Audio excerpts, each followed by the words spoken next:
Hello aspirants, कैसे हो सब? बढ़िया। अपन पढ़ रहे थे यार बायोडाइवर्सिटी एंड कंजर्वेशन पढ़ रहे थे, अपन जैव विविधता एवं संरक्षण अपन पढ़ रहे थे। पहला लेक्चर हो गया अपना और ये चैप्टर 2 ही लेक्चर का है। देखो मोस्टली जो इकोलॉजी के अंदर समझने वाला जो पार्ट है वो ज़्यादा है नहीं है ना। ज़्यादातर चीज़ें जो है वो एनसीईआरटी ही है और उसमें भी कुछ ज़्यादा समझने फैक्ट्स ही हैं, तो वो फैक्ट अपन को याद करने ही पड़ेंगे। उसमें मैं आपकी हेल्प ये कर सकता हूँ कि आपको वो एनसीईआरटी में जो चीज़ें लिखी हुई हैं उनको आसानी से आप कैसे कर सकते हो, वो मैं उसमें आपकी मैं पूरी हेल्प करूँगा। तो जितना भी मैंने आपको फर्स्ट लेक्चर के अंदर पढ़ाया है तो वो कोई अलग से नहीं पढ़ा है, वो एनसीईआरटी की ही बातें हैं और वो जो सारी चीज़ें हैं बस एनसीईआरटी में लिखी हुई हैं, उसी को मैंने थोड़ा सिंप्लीफाई करने की कोशिश की है। तो इसमें इतना ही स्कोप है और बाकी इतना ही अपन को पूछा जाता है, तो जितना पूछा जाएगा उतना ही अपन पढ़ेंगे, है ना। इस लेक्चर के अंदर ये चैप्टर खत्म हो जाएगा आपका, फिर अगले लेक्चर के अंदर अपन दूसरा चैप्टर स्टार्ट कर देंगे। साथ में अपनी जेनेटिक्स की क्लास भी आज आपको मिल जाएगी, तो जेनेटिक्स भी आपकी साथ साथ में चल रही है। और वापस आपको याद दिला रहा हूँ 3 सितंबर को पूरी बायोलॉजी का टेस्ट रहेगा, तैयारी रखना यार, ठीक है। जब पहली क्लास से स्टार्ट कर देना वापस, और जो आपकी मानव जनन स्वास्थ्य है सारे चैप्टर्स आपको पढ़ के आने हैं और बढ़िया से स्कोर करना है, ठीक है। आपको बहुत ज़्यादा बेनिफिट मिलेगा यार इस चीज़ से ना, तो टेस्ट देते रहना है। और वेडनेसडे को भी टेस्ट रहेगा, तो उसकी भी तैयारी रखना। चलो अब बात करते हैं जातीय क्षेत्र संबंध की। अपन देखो क्या पढ़ रहे थे, अपन पढ़ रहे थे, एक मिनट, अपन पढ़ रहे थे जैव विविधता के प्रतिरूप। जैव विविधता के प्रतिरूप कौन कौन से, पैटर्न कौन कौन से। तो सबसे पहला अपन ने पढ़ा लैटिट्यूडिनल ग्रेडियंट, दूसरा अपन पढ़ेंगे कौन सा, जातीय क्षेत्र संबंध, मतलब स्पीसीज एरिया रिलेशनशिप। जाति का मतलब क्या है यहाँ पर, स्पीसीज, ठीक है, और क्षेत्र एरिया, और आपको पता संबंध का मतलब रिलेशनशिप, ठीक है। तो स्पीसीज एरिया रिलेशनशिप, जातीय क्षेत्र संबंध, ये बात बताई किसने, एक साइंटिस्ट थे अलेक्जेंडर वॉन हम्बोल्ट, ठीक है। साइंटिस्ट का नाम आपको याद रखना है, अलेक्जेंडर वॉन हम्बोल्ट। ये क्या थे, जर्मन के थे ये, और ये प्रकृतिविद थे, मतलब नेचुरलिस्ट थे, और साथ में ये भूगोल शास्त्री भी थे, मतलब ज्योग्राफर थे। तो ये साइंटिस्ट है, इन्होंने ये रिलेशनशिप दिया। अब इसमें कुछ मैथमेटिकल पार्ट है, लेकिन अपन को वो नहीं करना है यार। इक्वेशन दे रखी है, उस पे अपन को नहीं चक्कर में पड़ना है। आपको न्यूमेरिकल नहीं पूछेगा यहां से, है ना। आपको बिल्कुल भी न्यूमेरिकल नहीं पूछेगा कि भाई ये फॉर्मूला, इसमें ये वैल्यू पुट करो, ऐसा कुछ भी नहीं आएगा। तो जितनी बातें बताई जा रही है उसको ध्यान में रख लेना, है ना। ये आपके एनसीईआरटी में एक ग्राफ दे रखा है। ये ग्राफ का मतलब क्या है, अलेक्जेंडर वॉन हम्बोल्ट बोलते हैं कि जब आप अपना एरिया बढ़ाते हो ना, तो आपके पास में स्पीसीज भी बढ़ती हैं। भैया मतलब क्या हुआ इस बात का, तो मैंने कहा आप अपनी क्लास में हो, ठीक है, और मान लो आप 12th क्लास में हो, और 12th क्लास में आपकी स्कूल के अंदर जो 12th क्लास है बायोलॉजी का आप स्टूडेंट हो, और मान लो होंगे 30-35 होंगे स्टूडेंट एक क्लास के अंदर। तो आपको ये लगता है कि भैया इस क्लास में जो सबसे सुंदर लड़की है ना, उससे सुंदर कोई लड़की है ही नहीं दुनिया में, बस यही सबसे सुंदर लड़की है। और ऐसे ही लड़कियों को भी लगता है कि यही सबसे सुंदर लड़का है, इससे बढ़िया लड़का तो कोई है ही नहीं। लेकिन आपका भ्रम टूट जाता है जब आप उस 30-35 बच्चों की क्लास से बाहर निकलते हो, तो आपका भ्रम जो है वो टूट जाता है। आपको उससे सुंदर लड़कियां भी दिख जाएंगी और उससे सुंदर लड़का भी दिख जाएगा। और आप इंस्टाग्राम खोल लेते हो तो फिर आपको और ज्यादा आपका भ्रम टूटने लगता है, क्योंकि वहां पर तो सुंदरता की कमी नहीं है। तो यही बात कौन बोल रहे थे, अलेक्जेंडर वॉन हम्बोल्ट बोल रहे थे। अलग से नहीं, बस उसी से जोड़ रहा हूं। अलेक्जेंडर वॉन हम्बोल्ट क्या बोल रहे थे कि जैसे जैसे आप एरिया बढ़ाओगे ना, आपको स्पीसीज जो है वो बढ़ती जाएंगी। मतलब सीधी सी बात है, आपने क्या है 1 किलोमीटर के एरिया में आप देख रहे थे, आप 1 किलोमीटर का आपने एरिया लिया, और उस 1 किलोमीटर के एरिया के अंदर आपको मान लो 10 स्पीसीज आपको दिखी, 10 जाति आपको दिखी। जैसे ही आपने वो एरिया 10 किलोमीटर का कर दिया, 1 किलोमीटर से 10 किलोमीटर का कर दिया, तो वो स्पीसीज बढ़कर कितनी होगी, 100 स्पीसीज हो गई, ठीक है। तो अलेक्जेंडर वॉन हम्बोल्ट यही बोलते हैं कि जब जैसे जैसे आप एरिया को बढ़ाते जाओगे, स्पीसीज जो है वो बढ़ती जाएंगी। स्पीसीज जो है वो क्या हो जाएंगी, बढ़ती जाएंगी। तो यहां पर क्या बोला, जाति समृद्धि ये इस साइड को दिखा रही है, या ये क्षेत्र को दिखा रहा है। तो जैसे जैसे आप क्षेत्र को बढ़ाते जाओगे, आपकी जाति समृद्धि जो है वो बढ़ती जाएगी। ये जो कर्व आता है, इस कर्व को क्या बोलते हैं, रेक्टेंगुलर हाइपरबोला, ठीक है। यही देखो इक्वेशन देखो, S = CA की पावर Z, है ना। तो ये आपको बस ध्यान में रख लेनी है, इसके ऊपर आपको न्यूमेरिकल नहीं पूछने वाला है। तो ये समझना कि बायोलॉजी के अंदर ये मैथ्स कहाँ से आ गई, अरे मैथ नहीं पूछेगा, है ना। और ये आपको अगर इसको log फॉर्म में लिखे तो log s is equal to log c plus z log a, ये आ जाने वाला है। बस ये आपको बातें याद में रखनी है। अब s क्या होता है वो आपको पता होना चाहिए। s का मतलब है स्पीसीज रिचनेस, मतलब जातीय समृद्धि, ठीक है। a क्या है, एरिया है। और z क्या होता है ये आपको ध्यान में आना चाहिए कि रेखीय ढाल को क्या बोलते हैं, z बोलते हैं, और इसको रिग्रेशन कोएफिशिएंट बोलते हैं, ठीक है। अब आपको याद क्या रखना है वो बातें ध्यान से सुनो। अगर आपको z की वैल्यू आपको याद रखनी पड़ेगी, देखो इसके अंदर ये आपकी इक्वेशन है, इसके अंदर ये z की वैल्यू क्या होगी वो आपको याद रखनी है। तो z की वैल्यू एनसीईआरटी क्या देती है, अगर छोटे छोटे क्षेत्र की अपन बात करें तो उसके लिए z की वैल्यू कम आएगी, ठीक है। और बड़े क्षेत्र की अपन बात करें तो z की वैल्यू क्या आएगी, ज्यादा आएगी। बोला ठीक है भैया कोई दिक्कत नहीं है। तो मैंने कहा छोटा क्षेत्र किसको बोलेंगे, तो आप बोलोगे भैया 1 किलोमीटर का छोटा, नहीं नहीं नहीं, एनसीईआरटी उसको छोटा क्षेत्र नहीं बोल रही। एनसीईआरटी छोटा क्षेत्र किसको बोल रही है, अपन किसी एक देश की बात करें ना, किसी एक देश की बात करें तो वो एनसीईआरटी उसको एक देश को क्या बोल रही है, एक देश के क्षेत्र को एनसीईआरटी क्या बोलती है कि वो छोटा क्षेत्र है। तो आपके दिमाग में भैया देश कब से छोटा क्षेत्र होने लग गया, फिर अगर देश छोटा क्षेत्र है तो बड़ा क्षेत्र की फिर क्या होगा। तो मैंने कहा अगर देश छोटा क्षेत्र है और आपका कॉन्टिनेंट जो है, महाद्वीप जो है वो क्या हो जाएगा, आपका बड़ा क्षेत्र हो जाएगा। तो ये देखो भाई जेड की वैल्यू किसी कंट्री लेवल पर कितनी आएगी, जेड की वैल्यू आएगी 0.12 0.2। जेड की वैल्यू क्या रहेगी आपको याद रखने की, किसी की देश के स्तर पर बात हो रही है, वो छोटे क्षेत्र की बात हो रही है तो आपको बतानी है 0.1 से 0.2 रहेगी। और वहीं आपको बोलेगी महाद्वीप के लेवल पर बताओ, महाद्वीप स्तर पर बताओ, कॉन्टिनेंट लेवल पर बताओ, तो वहां पर जेड की लेवल बढ़ जाएगी 0.6 टू 1.2 हो जाएगी, 0.6 से 1.2 हो जाएगी। तो ये जेड की वैल्यू आपको थोड़ी सी याद रख लेनी है। और एनसीईआरटी एक एग्जाम्पल की बताती है, एग्जाम्पल बताती है, क्या बताती है, उष्ण कटिबंध वनों के फलहारी पक्षी तथा स्तनधारी, उष्ण कटिबंध वन है, ट्रॉपिकल जो फॉरेस्ट है, वहां के जो फलहारी जो पक्षी हैं, ऐसे पक्षी जो फल खाते हो, और वहां के जो स्तनधारी हैं उनके लिए जेड की वैल्यू क्या रहती है 1.15। ये एनसीईआरटी अलग से मेंशन करती है, तो ये आपको याद होनी ही चाहिए, इसमें कोई वो नहीं करना है आपको। तो जो बातें आप यहाँ पर लिखी हुई है ना, इस नोट्स में जो बातें लिखी हुई हैं वो आपको सारी याद होनी चाहिए, ठीक है। तो ये एनसीईआरटी से जो कचरे से बाहर निकाला हुआ जो माल मसाला वो ये है, ये आपको याद होना चाहिए। ये याद कर लिया फिर चैप्टर में कोई कहीं आपको दिक्कत नहीं आएगी। जैसे ये लेक्चर खत्म हो, मैं उम्मीद करता हूँ आपने पहला लेक्चर हुआ इस चैप्टर का, उसके बाद में भी आपने एनसीईआरटी पढ़ी होगी, और मैं उम्मीद करता हूँ इस लेक्चर के बाद भी आप एनसीईआरटी पढ़ोगे।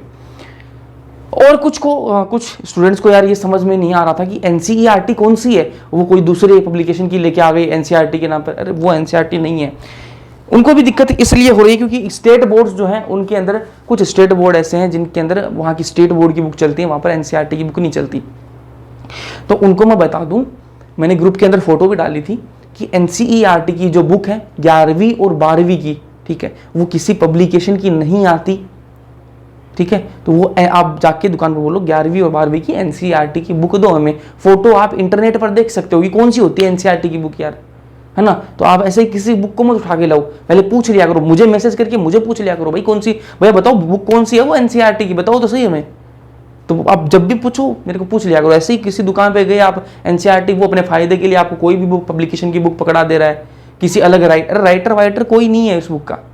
आप ऐसे मत बोलो कि भाई ये मुकेश राइटर की दो, ये दिनेश राइटर, नहीं भाई राइटर है ही नहीं इसका ना, बोलो एनसीईआरटी की बुक, ठीक है। तो आप मेरे को पूछ लेना, है ना, कोई लेने जा रहा हो और पहले देख लिया यार, इंटरनेट पर फोटो दिखती है कि भाई ये एनसीईआरटी 11वीं क्लास की बुक ये ऐसी दिखती है, शक्ल ऐसी है, 12वीं क्लास की एनसीईआरटी की बुक की शक्ल ऐसी है, तो वो बता दूं, है ना। तो इसके आप एनसीईआरटी की रीडिंग करनी है, तो ये आपको याद रख लेना है। चलो फिर इससे आगे चलते हैं अपन।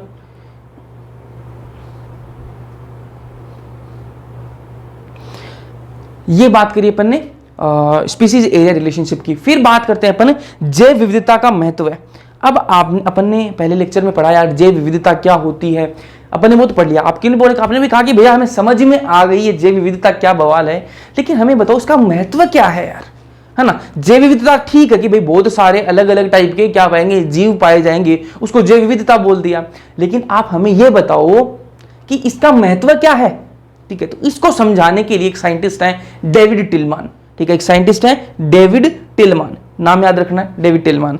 ये बताते हैं कि जैव विविधता का महत्व क्या है। ये कहते हैं कि जितनी ज्यादा जैव विविधता होगी जितनी ज्यादा जैव विविधता होगी उतना ज्यादा पारितंत्र जो है वो स्थिर होगा, वो स्टेबल होगा। कहने का मतलब क्या है कि कोई एक पारितंत्र है, कोई एक इकोसिस्टम है। बोला ठीक है भैया इकोसिस्टम है, मान लो ये समझो समझो समझो, आ जाओ समझाता हूं। एक तालाब है, ठीक है, और उसके अंदर मछलियां रहती हैं, तालाब के अंदर मछलियां भी होंगी और भी बहुत सारे जो पानी में रहने वाले जानवर होंगे, और उसके अंदर क्या होंगे, पानी में रहने वाले प्लांट्स भी होंगे, ठीक है भैया। तो उस तालाब ऊपर क्या बोल सकते हैं, पारितंत्र बोल सकते हैं। बोला ठीक है भैया बोल सकते हैं। अब मैं ये बोल रहा हूं और डेविड टिलमान ये बोल रहे हैं कि जितनी ज्यादा विविधता, जैव विविधता उस तालाब में होगी ना, उतना ही ज्यादा वो स्टेबल होगा, वो तालाब जो है वो स्टेबल होगा, वो स्थिर होगा, वो पारितंत्र स्थिर होगा। मतलब सिर्फ आप मछलियां उसमें रख दोगे ना तो वो इतना स्टेबल नहीं होगा, क्योंकि उसमें जैव विविधता इतनी नहीं है। एक ही प्रकार की आपने मछली उस तालाब में डाल दी तो वो पारितंत्र स्थिर नहीं है। आप उसमें पौधे भी डाल दो, अलग अलग प्रकार के जानवर भी उसके अंदर हैं, तो वो अगर ऐसा इस प्रकार का अगर बहुत ज्यादा जैव विविधता ऐसे तालाब के अंदर तो वो ज्यादा स्टेबल माना गया है। ठीक है, तो डेविड टिलमान यही बोलते हैं कि अधिक जैव विविधता पाई जाएगी तो क्या होगा, स्थिर पारितंत्र होगा। जितनी ज्यादा जैव विविधता होगी उतना ज्यादा ही वो स्थिर क्या होगा, पारितंत्र होगा। स्थिर पारितंत्र का मतलब क्या है कि ऐसा पारितंत्र, स्थिर पारितंत्र उसको बोलेंगे जिसके अंदर एक तो जैव विविधता ज्यादा होगी, और स्थिर पारितंत्र का मतलब सीधा सा यह है कि उसकी जो उत्पादकता है ना, उसकी जो उत्पादकता है उसमें ज्यादा उतार चढ़ाव आपको देखने के लिए नहीं मिलेंगे। मतलब ऐसा नहीं होगा कि उसकी उत्पादकता में एक तो या तो बहुत कमी आ जाएगी या फिर बहुत ज्यादा हो जाएगा। नहीं नहीं, जो स्थिर पारितंत्र अपन उसी को बोलेंगे जिसकी उत्पादकता में ज्यादा कम उतार चढ़ाव नहीं होगा। जैसे एग्जाम्पल की बात करूं कि मैं उत्पादकता की क्या बात करना चाह रहा हूं, मान लो कोई दो कंपनियां हैं, दो कंपनी है। एक कंपनी जो है उसकी साल का जो साल में जो पैसे कमाती है वो, मान लो उसने पैसे कमाई या फिर उसने सेल की, ठीक है। एक कंपनी है, मान लो किस चीज की बताऊं, ये ईयरफोन की कंपनी है। बोले ठीक है भैया ईयरफोन की कंपनी है, ईयरफोन की कंपनी है, और उसने पूरी साल में कितने की ईयरफोन बेचे, उसने पूरे साल में मान लो 1 लाख के ईयरफोन बेचे। बोला ठीक है भैया कोई दिक्कत नहीं, 1 लाख के ईयरफोन बेचे। और मैं बोल रहा हूं दूसरी कंपनी जो है उसने पूरी साल में कितने ईयरफोन बेचे, कितने रुपए के ईयरफोन बेचे, उसने 5 लाख के ईयरफोन बेचे। बोला ठीक है। फिर अगले साल आई, ठीक है, ये पहली साल के, फिर दूसरी साल में उस एक कंपनी ने कितने ईयरफोन बेचे, जिसने 1 लाख के बेचे थे, उसने बेचे सिर्फ 20,000 के बेचे। और जो दूसरी कंपनी थी उसने कितने बेचे, 5.5 लाख के बेचे। तो मुझे एक बात बताओ, मैं आपको इसको लिख के दिखाता हूं, आपको ज्यादा बेटर समझ में आएगा। ये एक कंपनी है ईयरफोन की, ये एक कंपनी है, ए कंपनी, और ये क्या है, बी कंपनी। इसने पहली साल में कितना, इसने 1 लाख के ईयरफोन बेचे, 1 लाख के, और इसने पहले साल में कितने के बेचे, 5 लाख के, 5 लाख के। फिर इसने दूसरे साल में कितने लाख के बेचे, सिर्फ 20,000 के बेचे, यार लाख आया ही नहीं इसका तो। और इसने कितने बेचे, 5.5 लाख, 5.5 लाख के बेचे।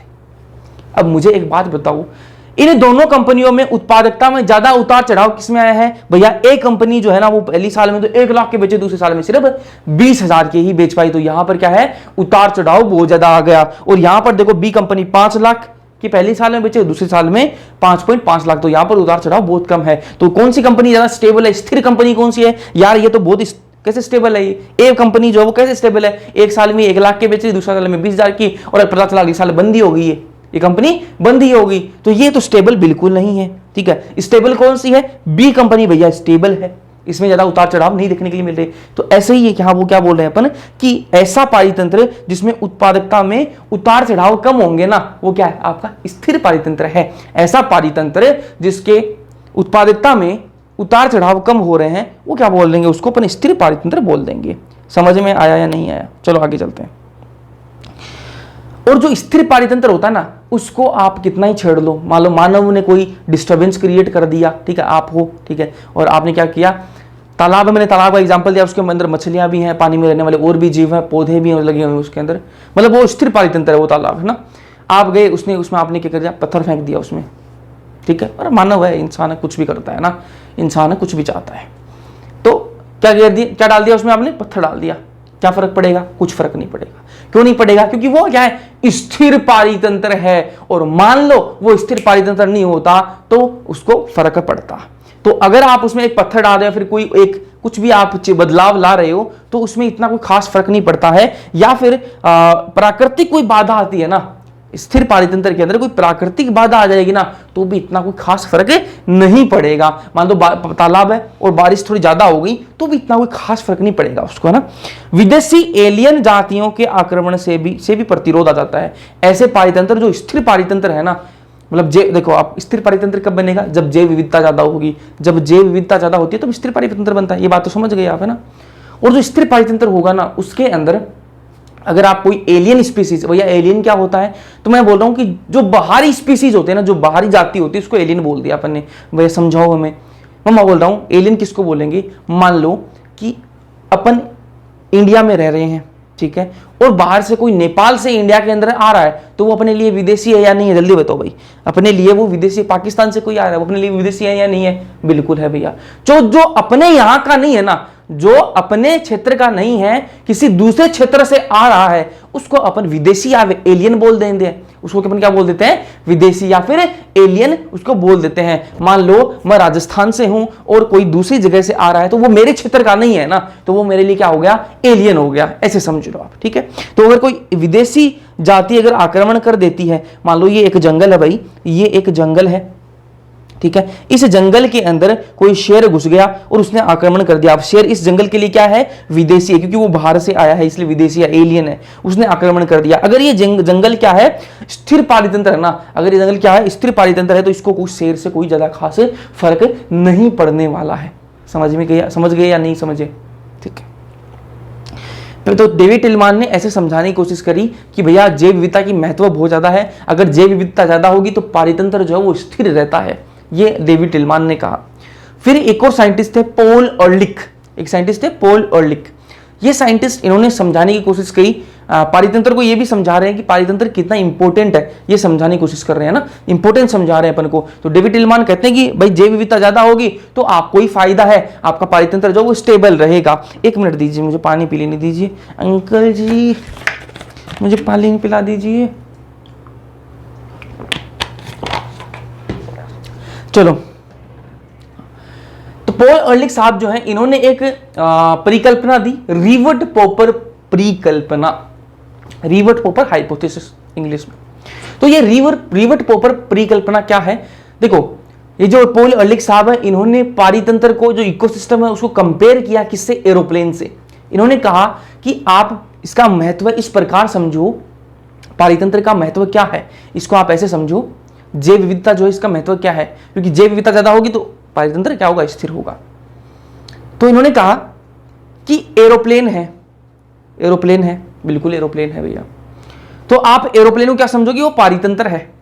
कंपेयर करके चलना है ना, ध्यान से सुना बातों को, कि एरोप्लेन क्या है, पारितंत्र है। बोला ठीक है भैया।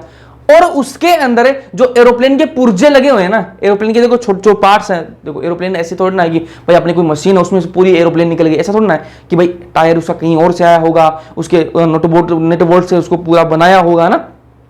छोटे छोटे हिस्सों को मिलाकर पूरी एरोप्लेन बनती है ना। वो छोटे छोटे हिस्सों को बनाकर ही तो एरोप्लेन बनती है। कोई एक छोटा सा पार्ट ये होगा, इसको लगाया, फिर खिड़कियां लगी होंगी, उसके अंदर सीटें लगी हुई होंगी, है ना। तो अलग अलग पार्ट्स लगे हुए हैं उस एरोप्लेन के अंदर। तो वो अलग अलग पार्ट क्या है, वो रिवेट है। इनको क्या बोलते हैं, रिवेट बोलते हैं ना। ध्यान से समझो, जो एरोप्लेन है उसके जो छोटे छोटे पार्ट हैं, उन पार्ट्स को कहते हैं रिवेट कहते हैं। ठीक है भैया, कोई बात नहीं, रिवेट कहते हैं, हम रिवेट बोल देंगे उनको। तो ध्यान से समझो, एरोप्लेन क्या है, पारितंत्र। ठीक है, एरोप्लेन को किससे समझो, एरोप्लेन है, उसको आप समझो कि वो पारितंत्र है। बोला भैया समझ लिया मैंने। और मैं बोल रहा हूं कि एरोप्लेन के अंदर जो उसके पार्ट्स लगे हैं, उसके जो पुर्जे लगे हुए हैं, वो क्या है, रिवेट है। बोला भैया रिवेट है। रिवेट को आप क्या समझो कि वो स्पीसीज है ना, वो क्या है, स्पीसीज है। देखो आप ध्यान से समझो, इधर आओ, इधर आओ, ऐसे नहीं समझ में आएगा, ध्यान से देखना। मैं बोल रहा हूं ये एरोप्लेन है, एरोप्लेन है, और एरोप्लेन को आप क्या समझो कि वो क्या है, इकोसिस्टम। इकोसिस्टम मैं समझाने की कोशिश कर रहा हूं कि पारितंत्र जो है उसकी क्या इंपॉर्टेंस है। इकोसिस्टम पारितंत्र होता है। ठीक है, एरोप्लेन के अंदर जो पार्ट्स लगे हुए हैं ना, पार्ट्स हैं एरोप्लेन के, ठीक है, उनको क्या बोलते हैं, रिवर्ट्स बोलते हैं यार, है ना, रिवर्ट्स बोलते हैं। और इसको आप समझो कि वो क्या है, स्पीसीज है, स्पीसीज है, जाति है। तो ये आपको पता है इकोसिस्टम के अंदर क्या होंगी, जातियां होंगी, स्पीसीज होंगी। बोला ठीक है भैया, कोई दिक्कत नहीं है भाई। मैं ये बोल रहा हूं जातियों से मिलकर, स्पीसीज से मिलकर ही तो इकोसिस्टम बनता है। बोला भैया ठीक बात है। वैसे ही जैसे अलग अलग स्पीसीज से मिलकर एक इकोसिस्टम तैयार होता है, वैसे ही अलग अलग पार्ट से मिलकर एक एरोप्लेन तैयार होती है। अरे समझ में आया नहीं आया बात है? आई क्या समझ में? मैं ये बोलना चाह रहा हूं कि अलग अलग स्पीसीज से मिलकर एक इकोसिस्टम बनता है। बोला ठीक है भैया इकोसिस्टम बनता है। वैसे ही अलग अलग पार्ट्स, अलग अलग पुर्जों को मिलाकर एक एरोप्लेन तैयार की जाती है। बोला ठीक है, यहां तक भी समझ में आ गया। अब मैं ये बोल रहा हूं कि पॉल अर्लिख साहब ने कहा कि आप एरोप्लेन में गए। बोला गए भैया, है ना, अभी तक तो नहीं गए लेकिन चले जाएंगे। एरोप्लेन के अंदर बैठे, कुछ लोग आप में बैठे भी होंगे, कुछ नहीं बैठे, मैं भी नहीं बैठा ना। एरोप्लेन के अंदर गए होंगे। बोला ठीक है, गए और आपका मन हुआ कि यार इसके सीट कवर तो बहुत बढ़िया लग रहा है, सीट कवर तो बढ़िया लग रहे हैं। तो आपने आजू बाजू देखा, कोई देख नहीं रहा था, तो आपने क्या किया, सीट कवर उतार लिया एरोप्लेन का, है ना। एरोप्लेन की जो सीट थी उसका कवर आपने उतार लिया और अपने थैले में डाल के बोल दिया, है ना, अपने थैले में डाल के आप ले आए। और एरोप्लेन के उड़ने में कोई फर्क आएगा? नहीं आएगा भैया, बिल्कुल भी फर्क नहीं आने वाला है। भाई एक सीट कवर आपने उतारा, एरोप्लेन तो उड़ती रहेगी ना, कोई फर्क नहीं आएगा। फिर आपने अगली बार आप वापस गए एरोप्लेन में बैठने, आपका तो फिर आपको पता लग गया कि भाई कोई कुछ नहीं बोलता, तो आप एक काम किया आपने कि सीट के जो नट बोल्ट लगे हुए थे ना, आपने वो खोल लिए, ठीक है, और आ गए। एरोप्लेन के उड़ने पर कोई फर्क पड़ा क्या? नहीं पड़ा यार, आपने सीट के कोई तो नट बोल्ट तो खोल रहे हैं, कोई दिक्कत नहीं आई। अगली बार आपने क्या किया, उसके जो किचन था, है ना, किचन होता होगा यार उसके अंदर, उसका जो किचन था उसका दरवाजा आप खोल के ले आए, ठीक है। कोई फर्क पड़ा क्या उसके उड़ने पर? कोई फर्क नहीं पड़ा। तो पॉल अर्लिख बोल रहे हैं कि आप स्टार्टिंग में जब उसके छोटे छोटे पुर्जों को खोलना स्टार्ट करोगे ना, एरोप्लेन के छोटे छोटे पुर्जों को आप खोलना स्टार्ट करोगे, तो एरोप्लेन के उड़ने पर कोई फर्क नहीं आएगा। लेकिन जिस दिन आप क्या करोगे, एरोप्लेन के जो पंख है ना, वहां के पुर्जे आपने खोल लिए। अगर आप अंदर की सीट निकाल रहे हो, कवर निकाल रहे हो, इनसे कोई फर्क नहीं पड़ने वाला एरोप्लेन की उड़ान पर, है ना, वो उड़ती रहेगी। लेकिन जिस दिन आपने एरोप्लेन के पंखों के जो पुर्जे हैं वो आपने खोल लिए, तो उस दिन आपकी एरोप्लेन जो क्रैश हो जाएगी, फिर एरोप्लेन उड़ नहीं पाएगी, है ना, एरोप्लेन नहीं उड़ पाएगी। तो ऐसे ही क्या बोल रहे हैं जो पॉल अर्लिख साहब हैं, ये भी ऐसे बोल रहे हैं कि एक इकोसिस्टम है, उसके अंदर आप क्या कर रहे हो, किसी एक स्पीसीज को खत्म कर रहे हो, कोई फर्क नहीं पड़ेगा। दूसरी स्पीसीज को खत्म कर रहे हो, कोई फर्क नहीं पड़ेगा। लेकिन जिस दिन आप किसी मुख्य स्पीसीज को खत्म कर दोगे ना, तब पूरा का पूरा इकोसिस्टम जो है वो खत्म हो जाएगा। पूरा का पूरा जो इकोसिस्टम है वो क्या हो जाएगा, उसके अंदर अस्थिरता आ जाएगी। ध्यान से समझो बातों को कि मैं ये बोल रहा हूं एरोप्लेन है भैया, एरोप्लेन है। तो एरोप्लेन किससे बनी हुई है? अलग अलग पार्ट्स से मिलकर बनी हुई है, अलग अलग पुर्जों से मिलकर बनी हुई है। वैसे ही इकोसिस्टम है, और इकोसिस्टम भी जो है वो बहुत सारी अलग अलग स्पीसीज से मिलकर बना हुआ है। बोला भैया ठीक है, बना हुआ है, कोई दिक्कत नहीं है, यहां तक नहीं होनी चाहिए। फिर मैं क्या बोल रहा हूं वो बातें ध्यान से सुनना। मैं ये बोल रहा हूं कि एरोप्लेन के जो पंख है ना, एरोप्लेन के जो पंख हैं, पंख के रिवट क्या होते हैं? पार्ट्स को बोल रहा हूं मैं ना, एरोप्लेन के जो पुर्जे हैं उनको रिवट बोलते हैं। तो पंख पर जो रिवट लगे हुए हैं, अगर मैं उनको खोल दूं तो एरोप्लेन पूरी क्या हो जाएगी, डिसबैलेंस हो जाएगी ना, पूरी एरोप्लेन जो है वो उड़ नहीं पाएगी, है ना। तो वही वैसे ही अगर आप इकोसिस्टम की किसी मुख्य स्पीसीज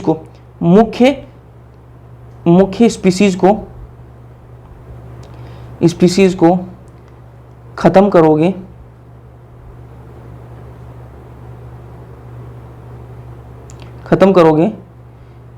तो इकोसिस्टम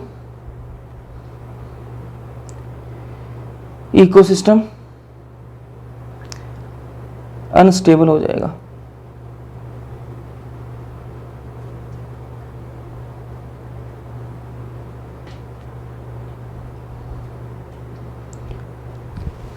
समझ में आया नहीं आई?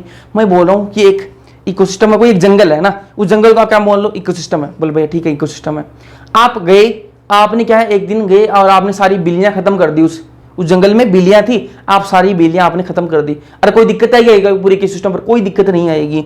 अगले दिन आप गए, सारे चूहे वहां के खत्म कर दिए, कोई दिक्कत आई क्या? कोई दिक्कत नहीं आई। आप अगले दिन आप गए, कुत्ते खत्म कर दिए सारे आपने, कोई दिक्कत आई? नहीं आई कोई दिक्कत। लेकिन फिर आप एक दिन उठे और आपने उस जंगल के सारे शेर खत्म कर दिए, ठीक है, अब दिक्कत आएगी। क्योंकि शेर क्या है, उस पूरे पारितंत्र, पूरे जो इकोसिस्टम, जो जंगल है, जो इकोसिस्टम है, उसका मुख्य स्पीसीज है कौन? शेर। तो उस शेर को आप खत्म कर दिया आपने, तो वो पूरा इकोसिस्टम जो वो क्या हो जाएगा? गड़बड़ा जाएगा।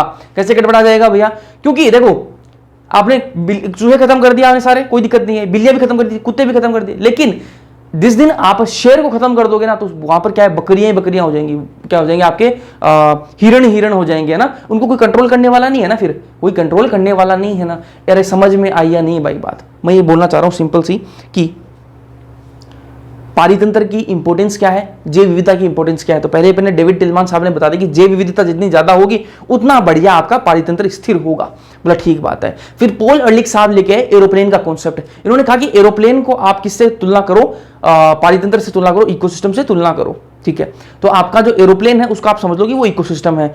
जैसे जैसे आप उसके अंदर के पुर्जे खोलोगे कोई दिक्कत नहीं आएगी एरोप्लेन के अंदर, वैसे ही आप कोई छोटी मोटी स्पीसीज खत्म करोगे किसी पारितंत्र के अंदर, उसके अंदर कोई दिक्कत नहीं आएगी, स्टार्टिंग में कोई कुछ पता नहीं चलेगा आपको। लेकिन जिस दिन आप उसके मेन जो स्पीसीज है ना, उसके जो पंख हैं उनको खोल दोगे तो फिर कैसे उड़ेगी यार वो। वैसे ही पारितंत्र के अंदर आप किसी मुख्य स्पीसीज को खत्म कर दोगे तो फिर वो पारितंत्र काम का नहीं रहेगा। तो पॉल अर्लिख साहब यही बोलते हैं, वायुयान क्या है? आपका पारितंत्र है, इकोसिस्टम है। रिवट मैंने आपको बता दिया, पुर्जे जो है उनको रिवट बोलते हैं, है ना। वो उसको क्या समझो? स्पीसीज जातियां हैं। और पंख के जो रिवट है, पंख के जो पुर्जे हैं, उनको समझो कि पारितंत्र की मुख्य जातियां हैं। ये कौन सी हो सकती हैं? ये आपकी हो सकती हैं भैया लायन, शेर, है ना, शेर हो सकता है, वुल्फ, ठीक है, वुल्फ हो सकता है ना, तो टाइगर, ये क्या है? पारितंत्र की मुख्य जातियां हैं। ठीक है,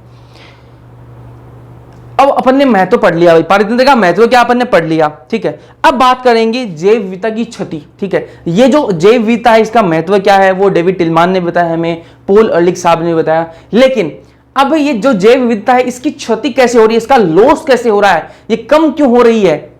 ठीक है, आप सबको पता है कि जैव पहले बहुत सारी स्पीसीज थी और अब क्या हो रही है? वो धीरे धीरे विलुप्त हो रही हैं। तो इसकी क्षति कैसे हो रही है? ठीक है, तो उसको समझ लेते हैं पहले। तो जैव विविधता की क्षति, ठीक है, तो आईयूसीएन अपन ने पहले लेक्चर के अंदर बात करी थी। आईयूसीएन एक ऑर्गेनाइजेशन है, उसने एक रेड लिस्ट निकाली 2004 के अंदर, एक रेड लिस्ट निकाली थी। ठीक है, उस रेड लिस्ट में क्या क्या था वो देखो। मान लो वो एक पूरी लिस्ट निकाली, एक सूची निकाली, उस सूची में क्या था? पहले पेज पर मान लो उसने क्या दिखा रखा था कि भैया इतनी आपकी जातियां जो हैं वो क्या हो चुकी हैं? विलुप्त हो चुकी हैं। उन सब जातियों के नाम थे उस लिस्ट में। फिर अगला पन्ना हमने खोला तो फिर उस पर क्या दिखा हमें कि ये जातियां जो आप नोट कर लो, ये जातियां आगे क्या होने वाली हैं? जल्दी क्या होने वाली हैं? विलुप्त होने वाली हैं। अगला पेज हमने खोला, उस पर क्या था? उस पर लिखा हुआ था कि ये जो जातियां हैं वो घातक रूप से क्या है? विलुप्त होने वाली हैं। अगला हमने खोला कि ये घातक या विलुप्त होने की कगार पर है। ऐसे मतलब अलग अलग पेजों पर उन्होंने बता रखा था। तो वो क्या है? पहला क्या है? एक्सटिंक्ट। ठीक है, इस रेड लिस्ट में क्या है कि ये प्रजातियां एक्सटिंक्ट हो चुकी हैं, उसके बारे में डेटा था। मैं ये बोल रहा हूं कि आईयूसीएन जो है एक ऑर्गेनाइजेशन है, उसने एक लिस्ट जारी करी, उस लिस्ट का नाम दिया रेड लिस्ट। उस रेड लिस्ट में क्या था? उस रेड लिस्ट में पहली चीजें तो ये थी कि कौन कौन सी जातियां आपकी विलुप्त हो चुकी हैं, कौन कौन सी स्पीसीज ऐसी हैं जो विलुप्त हो चुकी हैं। और क्या था उसमें? गंभीर खतरे में कौन कौन है। ठीक है, खतरा किस किस को है। ठीक है, खतरा और गंभीर, गंभीर तो बहुत खतरा होगा ना, एक खतरा किसको है, और एक असुरक्षित कौन कौन सी है। अगर उनको सुरक्षित नहीं रखा गया तो कल वो खतरे में आ जाएंगी, और खतरे में आ जाएंगे तो एक दिन वो विलुप्त भी हो जाएंगे अगर ध्यान नहीं देंगे तो, है ना। तो ये सारी चीजें किसमें आई? रेड लिस्ट में आई। रेड लिस्ट क्या बताएगी? 500 साल में, पिछली जो 500 साल है उनमें कितनी स्पीसीज एक्सटिंक्ट हो चुकी हैं, कितनी स्पीसीज जो है वो विलुप्त हो चुकी हैं? तो वो 784 स्पीसीज जो है वो विलुप्त हो गई हैं। पिछले 500 सालों में कितनी स्पीसीज जो है वो विलुप्त हुई हैं?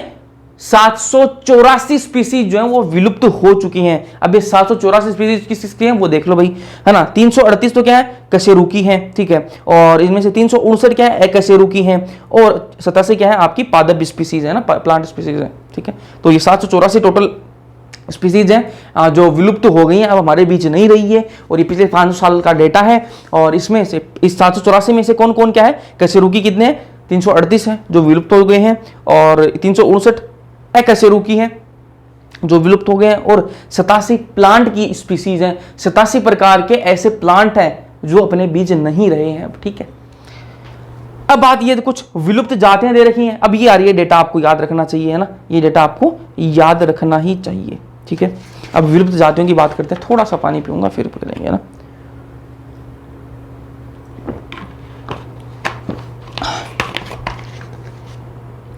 विलुप्त जातियां कौन कौन सी है ना, तो वो देख लो एनसीईआरटी में जो लिख रखी है वो देखना, आपको ध्यान में रखनी है। डोडो, कहाँ की थी? ये मोरेशियस की थी। कहाँ की थी? मोरेशियस की, है ना। इसको यार थोड़ा आप हिंदी मीडियम से इसको गलत मत पढ़ लेना, मोरिटिश नहीं है ना, मोरिटियस नहीं है, ये मोरेशियस, ठीक है। सुना होगा, देश का नाम है ना। क्वागो, क्वागो कहाँ से? अफ्रीका से, ठीक है। थाइलेसिन कहाँ से? ऑस्ट्रेलिया से। स्टीलर सी काऊ कहाँ से? रशिया से गायब हो गई है ना, ये विलुप्त हो गई है सारी जातियां ना। एक है बाली, जवान और कैस्पियन, ये तीन क्या है? टाइगर की उपजातियां हैं, ठीक है। जो टाइगर है उसकी उपजातियां, ये तीनों, बाली, जवान और कैस्पियन, ये तीनों ही क्या है? टाइगर की उपजातियां हैं, और ये भी क्या हो गई हैं? आपकी विलुप्त हो चुकी हैं। पिछले 20 सालों की, भाई पिछले 500 साल की तो मैंने बात करी, 500 साल में कितनी जातियां विलुप्त हुई हैं? 784। और पिछले 20 साल की अपन बात करें ना तो कितनी है? 27 स्पीसीज जो है वो विलुप्त हो गई। 27 जातियां जो है वो विलुप्त हो चुकी हैं पिछले 20 साल में, है ना। तो मतलब एक साल में क्या है? एक से ज्यादा ना, डेढ़ तो नहीं बोलूंगा, एक से ज्यादा जो जाति है वो क्या हो रही है? विलुप्त हो रही है। अगर एक जाति एक साल में विलुप्त होती तो 20 जातियां विलुप्त होती, लेकिन यहाँ पे कितनी होगी? 27 स्पीसीज जो विलुप्त हुई, मतलब एक से ज्यादा स्पीसीज जो है वो एक साल में विलुप्त हो रही है। 15,500 सॉरी 1500 बोल दिया मैंने, 15,500 से अधिक जो स्पीसीज है वो क्या है? विलुप्त होने के कगार पर है ना। तो 15,500, 15,500 स्पीसीज ऐसी हैं जो विलुप्ति के कगार पर आ चुकी हैं। अगर उनको ध्यान में नहीं रखा गया तो विलुप्त होने वाली ही है ना। ये 15,500 में कौन कौन क्या है? 22% क्या है? बर्ड्स हैं आपके, 23% क्या है? ममल है, 32% क्या है? एम्फीबियन है, 31% क्या है? जिम्नो है, जिम्नोस्पर्म, है ना। तो ये सारी स्पीसीज विलुप्त होने वाली है।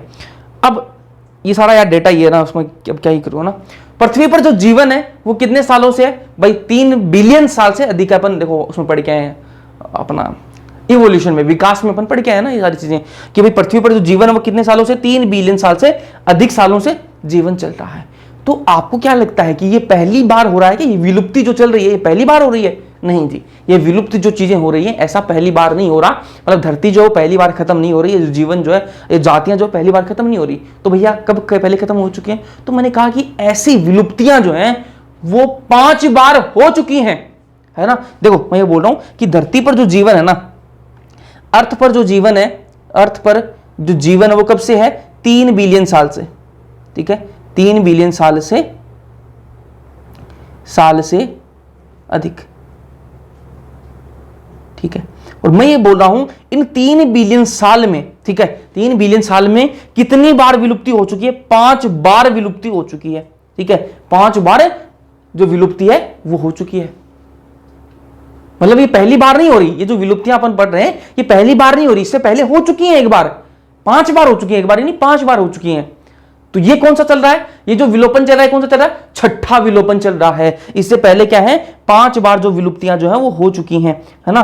तो ये 5 एपिसोड हो चुके हैं, जो व्यापक विलोपन के जो है 5 एपिसोड ऑलरेडी हो चुके हैं। तो 3 बिलियन साल से अधिक जीवन है इस आपने देखो पृथ्वी पर 3 बिलियन साल से अधिक हो गए जीवन को आए हुए, ठीक है। और इन इतनी सालों में कितनी बार विलोपन हो चुका है? 5 बार विलोपन हो चुका है। विलोपन की जो घटनाएं हैं वो हो चुकी हैं।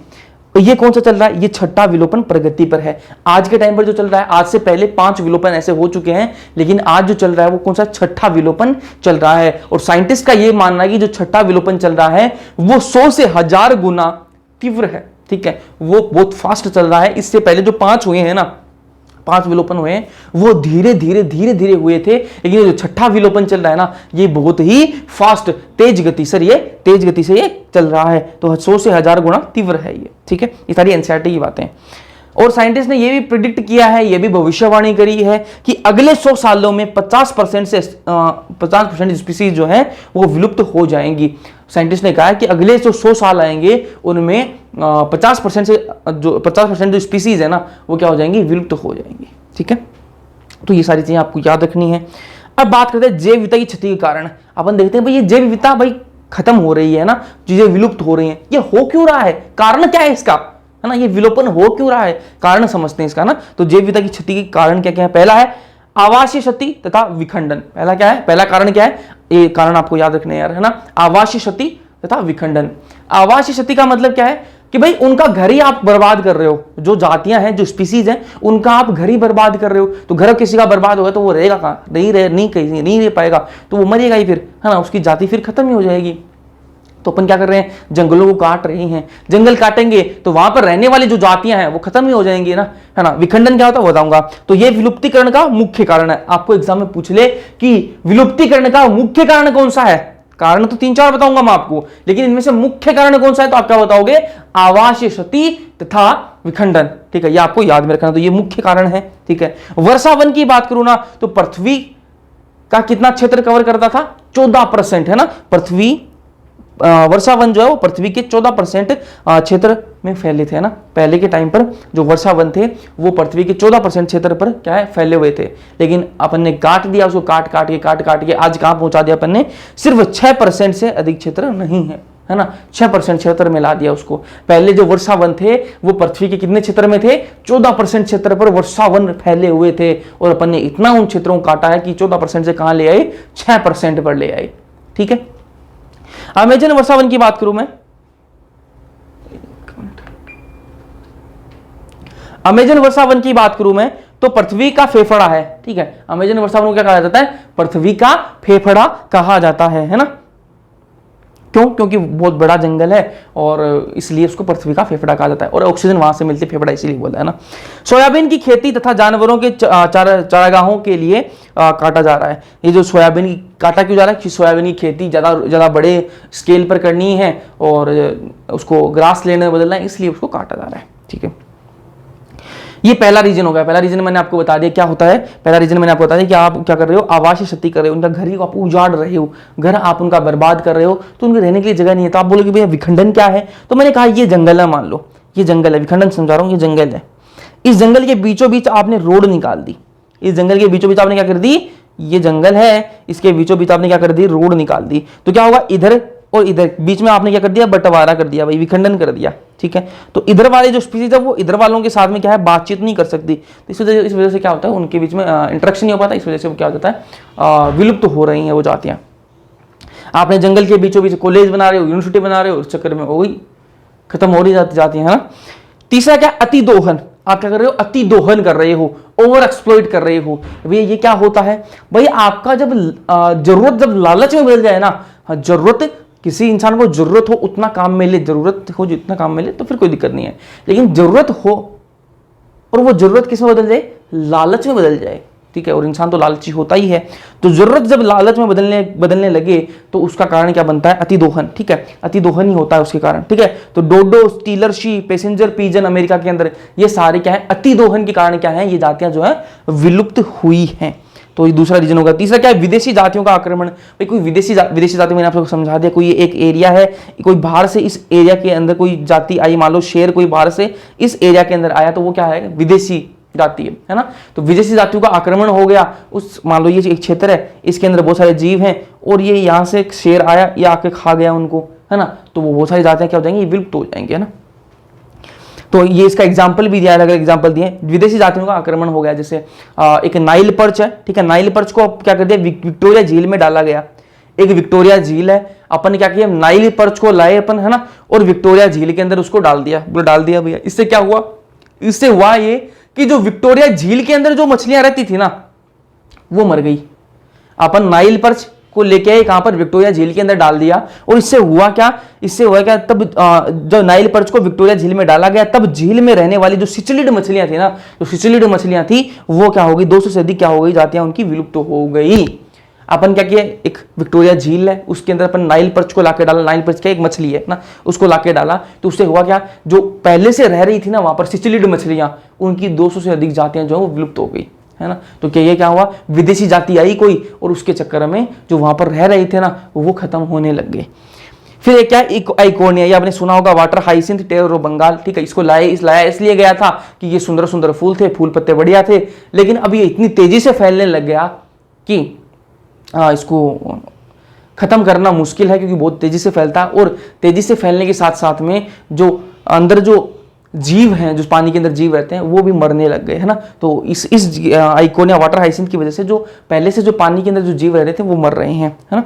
पार्थिनियम कैरेट ग्रास, ये भी क्या है, एक विदेशी जाति है।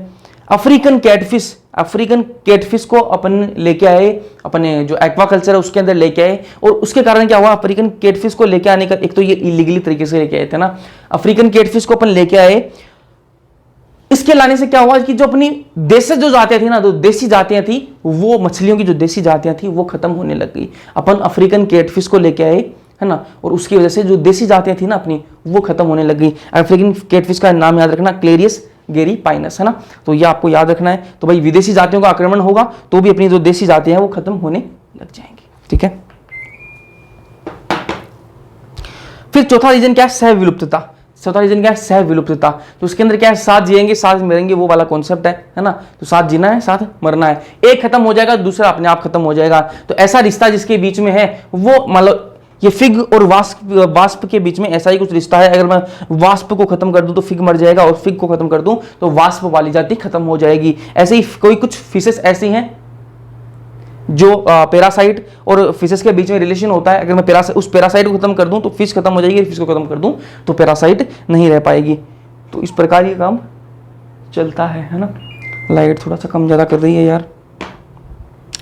चलो थोड़ा सा और है चैप्टर, उसके बाद खत्म करते हैं।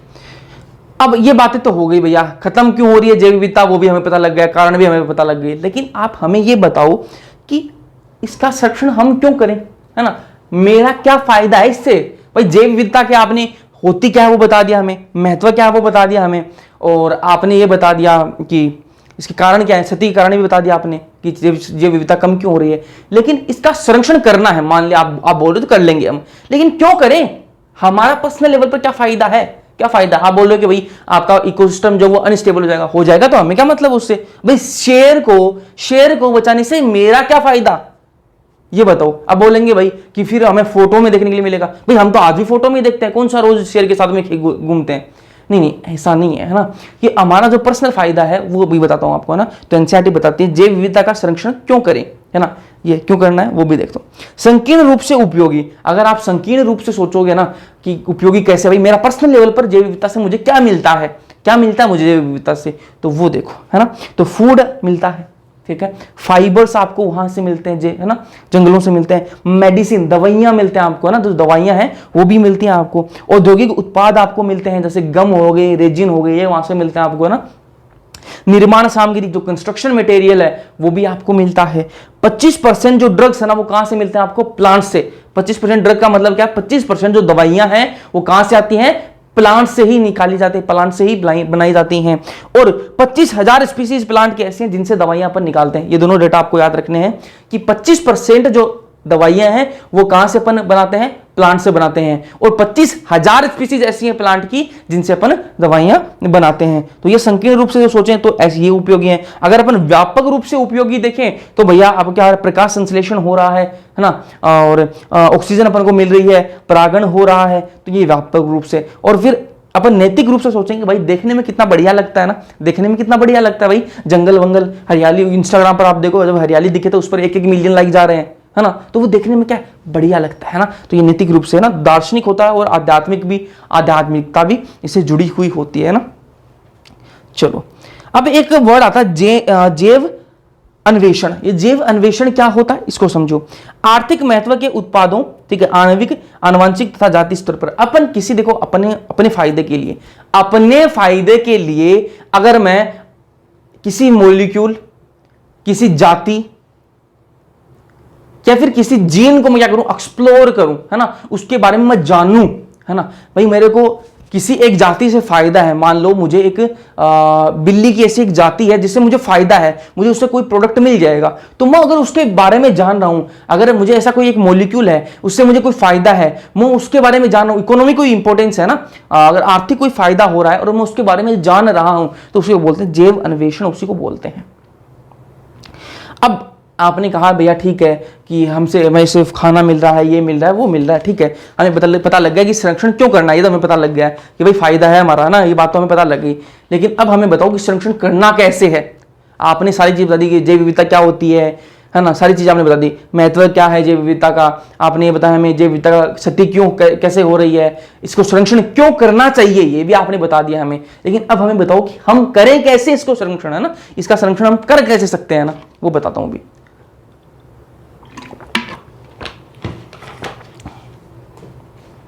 तो संरक्षण कैसे करें, इसका तरीका पहला क्या है, स्वस्थानीय संरक्षण।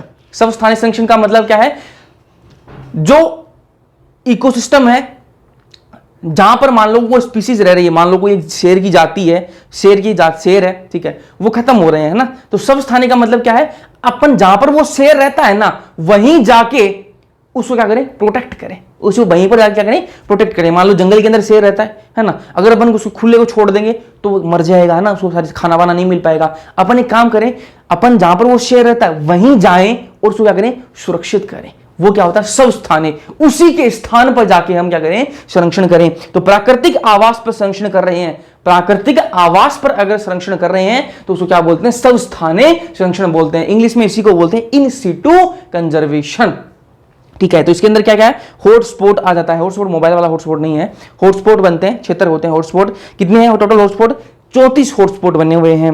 राष्ट्रीय उद्यान है 90 है ये। जीव मंडल संरक्षित क्षेत्र कितने हैं, 14 हैं।